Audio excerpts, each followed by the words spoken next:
Hello, hello, hello, and welcome back. Well, I can take you no farther. We have reached that final chapter, the chapter I call one of the bookend chapters.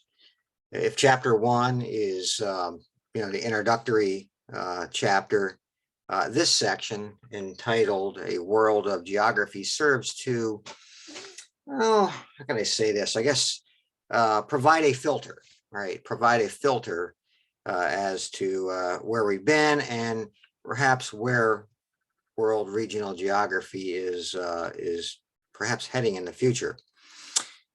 So in that vein, you can turn to page 582. I almost didn't have you turn to the book because I was looking at my lecture notes. I thought, well, I don't have them looking at anything, but I do have you look at something toward the very end. So you get that out. And, if you wanted to, stop the video and just page through the chapter and look at some pictures, look at the pictures and, get a flavor of where we're going in this section, I would invite you to do that. So let's take a look at where we are going. Let's look at the objectives and heads up terms. And in this chapter, we want to explain the concept of globalization. That's going to be like the big watchword there. Globalization and migration, to a little bit of a lesser extent, right, are going to be some major themes here. We want to appraise the role of capitalism on a global scale, okay? And we want to recognize those forces involved in global interaction, right? Not everyone is throwing a party over globalization. And then once it does occur, globalization, what are some of the conflicts and those centripetal forces that are positive, right? We looked at last time, and centrifugal forces that are negative that come from globalism. Heads up terms here, the Cold War, right, between the Soviet Union and the US, 1947 to be exact, right up through the last day of 1991, when it all Soviet Union dissolved. Identity politics, right? This is recognizing one's ethnic group's contributions. It's in headlines today, right here in the United States. Some people feel that it's a good thing to recognize that. But a lot of people think it's a good thing, feel that perhaps it's being used for maybe not the best means, right? Politicians use it to divide people, and you hear the arguments out there. Globalization, there it is. Globalization, probably a term you didn't hear about until after the Soviet Union dissolved in the early 90s.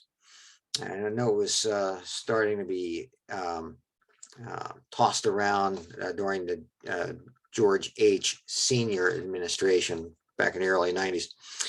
Cosmopolitanism, I will be mentioning that. That's representative of many parts, right?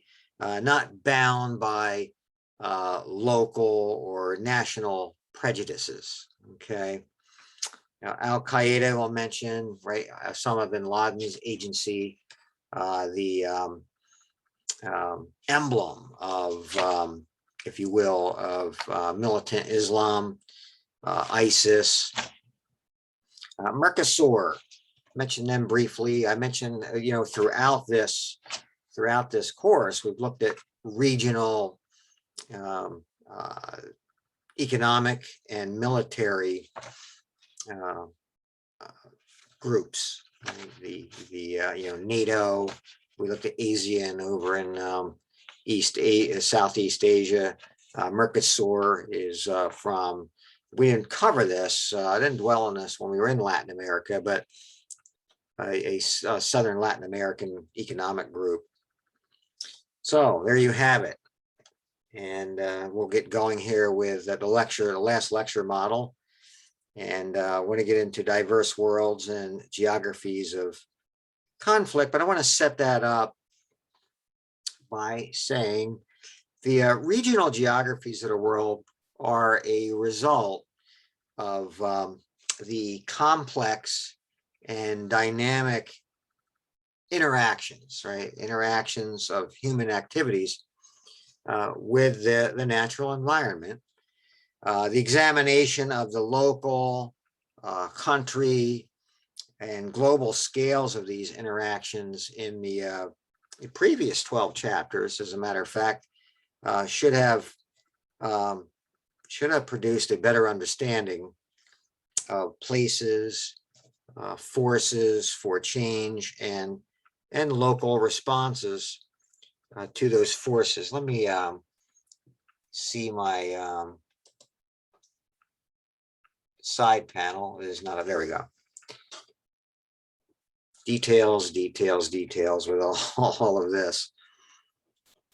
Countries are the basis of basic political units for regional and global political activities, with many, but not all. All right, but not all of the countries,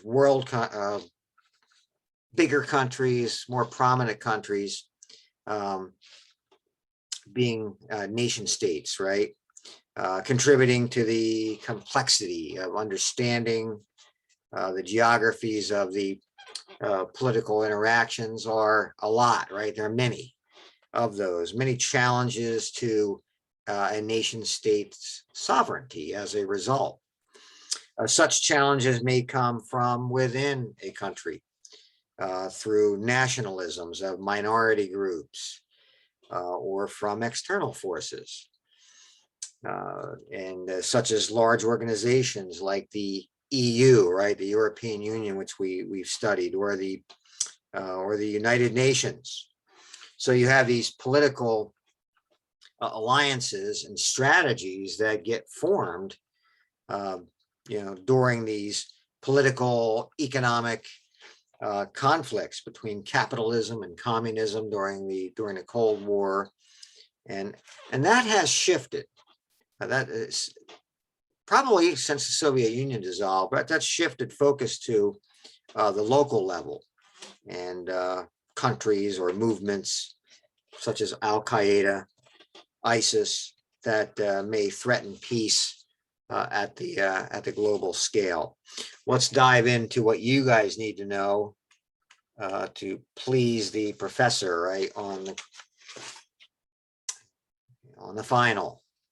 More on that later. I didn't say quiz this time. Diverse worlds and geographies of conflict, political activities, and how countries act. Politics is about power. Politics is about power and the ways in which countries are governed. They allocate resources through that power and relate to one another. 1950, roughly, specifically 1947, roughly 1950 to 1991, the US and its allies and the Soviet allies dominated the political environment. After the Cold War, however, political activity shifted to a greater responsibility of individual countries. And we talk about countries, or we're talking about countries that are self-contained entities with established borders. They have power to levy taxes, provide for defense, negotiate internationally, and develop their own legal system. I dwell on that more when I get to my 200 course, which I offer in the spring. The Cold War was polarizing. Believe me, it was so polarizing, but was replaced at the end of 1991 by a vacuum of political ideas, as seen in the former Soviet satellite countries. being stuck in economic and political ways. Just as kind of a side note, I was talking to a fellow who entrepreneur in Germany, but he was part of the former West Germany, which was, socialistic, but it was a mixed economy.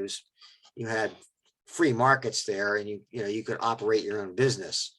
It wasn't government top down run.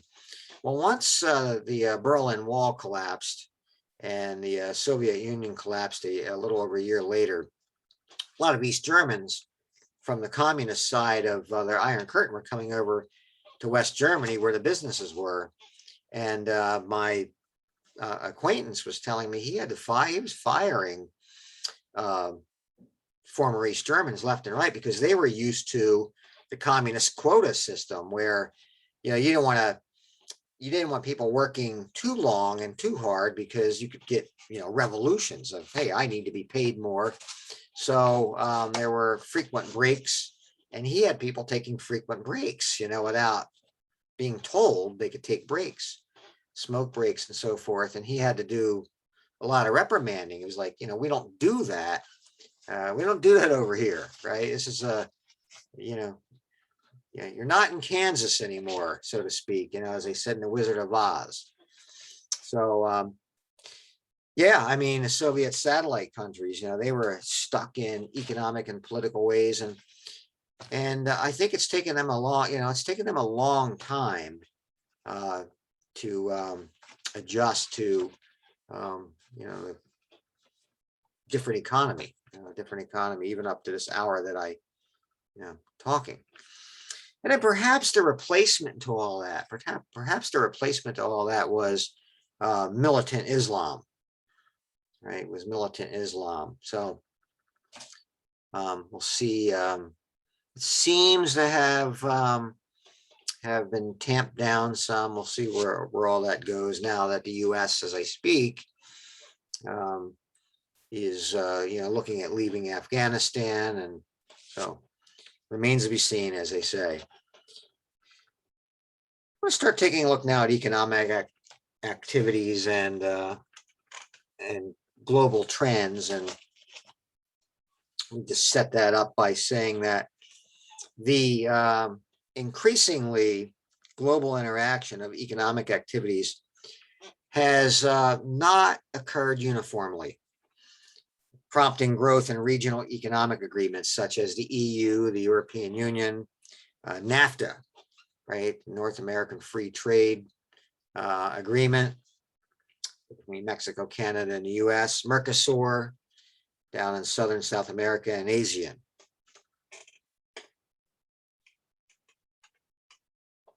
And again, you got some notes here. I would recommend writing them all down and listening to me, or listening to me and then writing it all down in case you're an auditory learner, right? Economic activities, global trends. The materially wealthy use a disproportionate share of the Earth's resources to maintain lifestyles, big homes, gas-eating vehicles, expensive holidays, and high-cost medical services. And as many of you are learning, or did learn with your paper, that wealth is not a zero-sum game. Just because someone is making money here doesn't mean they're taking it from someone else. This ties in with one of your mandatory discussion questions that you're going to have to answer, that because it's not a zero-sum game and some people are living in poverty, you have to stop and ask yourself the question, well, why is that, right? And many of you have learned that, this has a lot to do with power-hungry authoritarian governments, right? But at any rate, as the world income has increased during the latter part of the 1990s, even the middle classes grew wealthier in poorer countries. So folks living on $1 a day fell, $1 a day or less, fell from 1980 to 2000 as free markets were globalized. So in the 1990s, the US, Western Europe and Japan, they controlled nearly all investment, production, and the consumption of goods. But by the early 2000s, China, India, and Brazil had increased their involvement as well in the global economy. Let's take a look now at cultural activities, identities, and major religions, and local voices. The culture of a group of people results from learned behavior, in ideas, beliefs, and practices that they hold common from generation to generation. Here in the United States, and I dwell on this in my 200 course, here in the United States, the concept of how our country was born, freedom, right?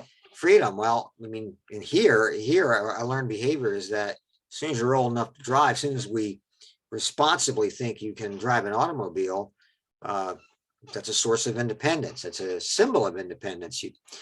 Here in this country, if you don't have an automobile and you're in your mid 20s, 30s, it's kind of a cultural complex. Same thing with independence of, having your own home, right? In a lot of the world, you live with your next of kin, and here, if you're living with your parents at age 30, something wrong, right? So, culture's a learned behavior depending on where you are. In some societies, ethnic minorities are isolated and subject to oppression. In other places, those actions and attributes are replaced by identity politics, which amounts to recognizing a particular ethnic group's contribution to a country's richness and heritage. And again, that's under some scrutiny here about how far we're going with that and for, what purposes.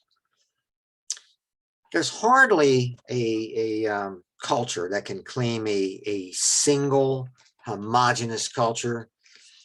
Some try to impose one or the other, nevertheless. Then lastly, we're going to take a look here at globalization and world history.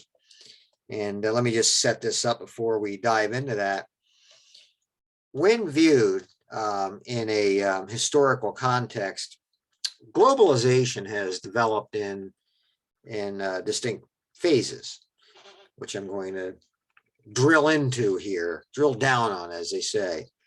The roots of modern globalization date back to roughly the 16th century, okay, when European powers began a period of global exploration and overseas expansion, which we know all about. And those excursions lasted to the mid 1800s. Now, at the center of this, an early form of globalization was mercantilism. We looked at that. Mercantilism, it's kind of a misnomer to equate it with capitalism, although some do. Mercantilism was about profit making, but it was highly regulated. It was where England, for instance, we'll pick on them because they were probably out in first place when it came to colonizing the globe.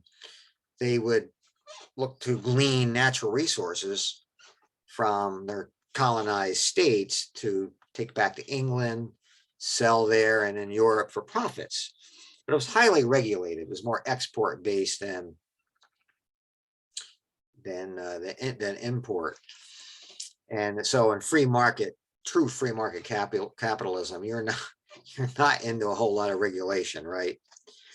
So and then you had the shift to industrialism in the mid 19th century, and that was one of two things that marked the beginnings of modern capitalism. Innovations in transportation and communication enabled global movements of goods, as well as large-scale migrations, which we'll, you know, dwell on certainly with the discussion questions. Since 1970, right, fast forwarding up to the modern era, since 1970, the intensity of globalization has increased dramatically. You have continued improvements in transportation and communications, and the expansion of post-Cold War free market capitalism that has spurred the level of interconnectivity that that we see today, right? Although not without resistance, at country and local levels. Let's take a look here at the phases of globalization, and then we'll take briefly a look at China and be done with it, okay? Globalization and world history. Historians trace globalization of capitalism and free trade back thousands of years. Major developments began probably around 1500 AD. And I would just say this as a side note, during the around the Palestinian area, you had the and you know, many of us know that in Christendom by looking at you know, the Old New Testaments. The Phoenicians were involved in dye. You know, they produced dye. They were involved in dye trade out along the Mediterranean Sea. So you could argue maybe, you know, maybe it was developed on a fairly large scale there, or on a regional scale. Phase one, though, we're going to look at the formal understanding of this. Phase one partly formed globalization before 1850, and around 1750, European global influences increased. And this was due in part to early industrialization. However, I would suggest too, and I added this in there, that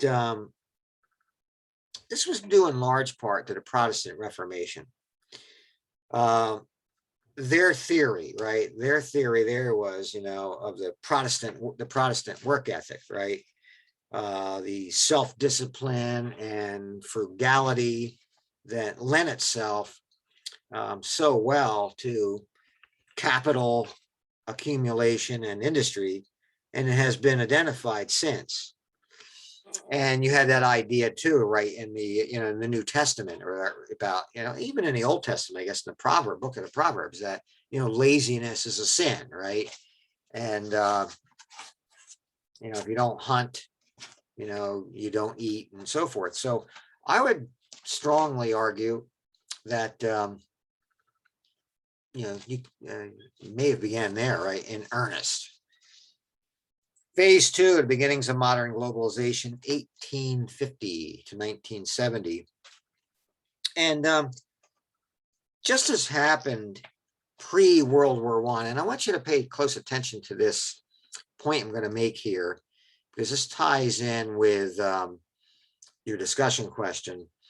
Just as happened pre-World War I, tensions between cosmopolitanism, we looked at that with the heads up terms, clashed with nationalism, right? Cosmopolitanism, again, you know, representative of many parts. You were not bound by local or national prejudices. It's kind of the academic term for nationalism, you know, by the book, what nationalism is. And I want to say something about that. So just as happened pre-World War I, tensions between cosmopolitanism and nationalism clashed with nationalism in World War II, right? Germany and Japan and Hitler, or Mussolini in Italy, right? Bad things, bad people, right? Equated under the umbrella of nationalism. And that was resisted, right, by the rest of the world, and for good reason. And I want to say this today, and this ties in with your discussion question, open borders, right? Open borders Not everyone is all down with that, right? Not everyone's all down with that. We have a lot of folks coming in from repressed countries. They don't know the language of the countries they're coming into, and there are disadvantages to this, and there are advantages in migration, but there are disadvantages to it as well. And some folks today are concerned about that.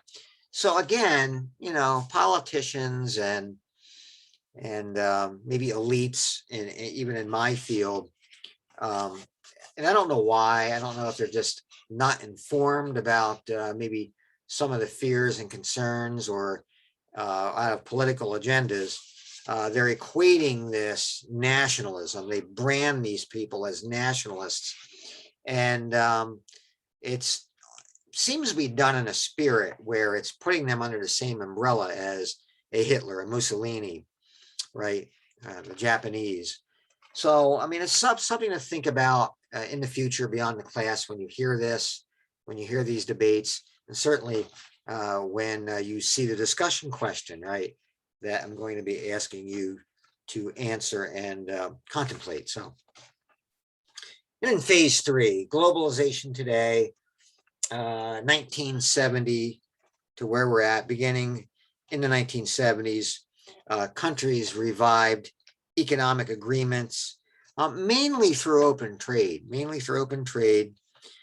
have shifts of occupations and services that led to greater intensity of globalization. Lastly here, real briefly, I want you to turn to page 191. I want to just address China. Turn to page 191. And like I said at the top of all this, I almost said you didn't need a map, but I do want you to see something here. Global and local forces combine in innumerable ways to influence geographic regions. One such example is southern China. I just want to make sure here, pardon me a moment. I want to make sure I've got the right page here. There's a couple of maps of, page 191. I wanted to go back because I was looking at, we're in the 500s here with chapter 13, why 191, but the better map of China is back when we looked at East Asia. So page 191, we're good. Southern China, the first 2 millennia of Chinese history, the people of the south of southern China were culturally and economically distinct from those in the northern part of China. And so with the growth of coastal trading centers, right, we looked at that during the era of the Opium Wars, and migrations of the Han Chinese dynasty for the north, gradually integrated and the region into the greater Chinese economy, right? So with the onset of, European imperialist domination in China, major port locations were set up, including Hong Kong. This is what I wanted you to see. Hong Kong, you can see that there, and then up the coast, some Shanghai. And these become centers for this Western-oriented trade and Western culture, in fact, too. So the Nationalist Party at the time emerged in the early 1900s, and southern coastal cities became important links to the West. However, the ascendancy of the Communist Party to power in 1949 under Mao Zedong brought a temporary end to these economic linkages, and actually prompted the exodus, right? We talked about this when we were there, the exodus of several million Chinese, right, boat people leaving China to other places in Southeast Asia because they were capitalist, right, in Mao's eyes.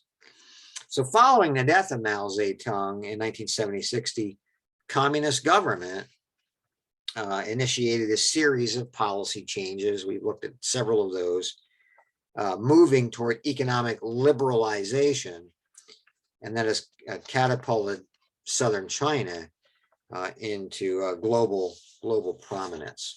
Let's take a look at what's up ahead here.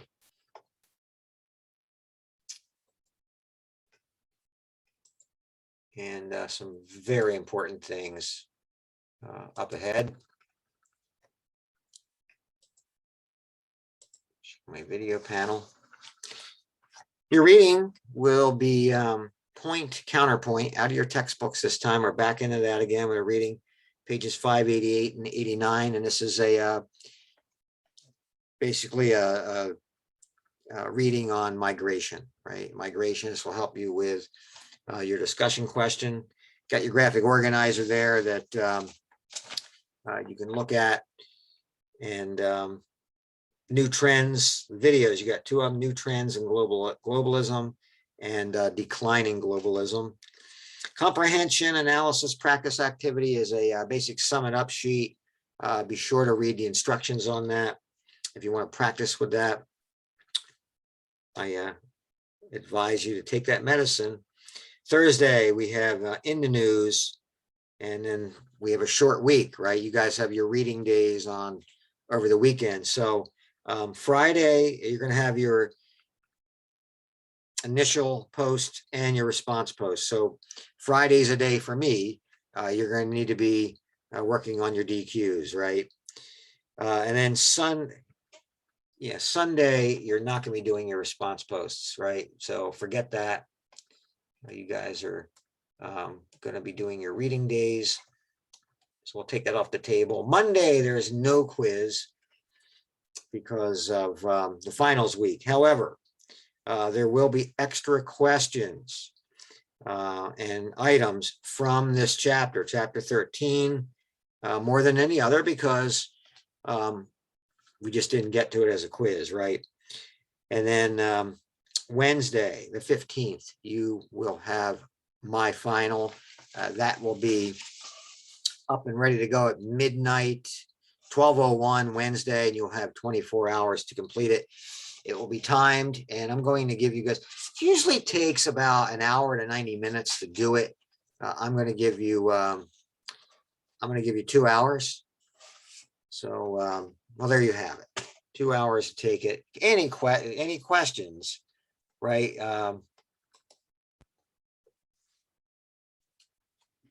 You need to get a hold of me. All right. So, well, there you have it, gang. A wrap on world regional geography. I trust for at least some of you, there has occurred a new appreciation for this great subject and discipline. If so, and you're interested in more, I would say keep an eye, keep your eyes peeled. Maybe it's been out there already on the college website, the spring courses, right? Keep your eyes open this spring, as I may be teaching, as I did last year, and I do with my live classes elsewhere, a 200 section on geography. Just a great course, believe me.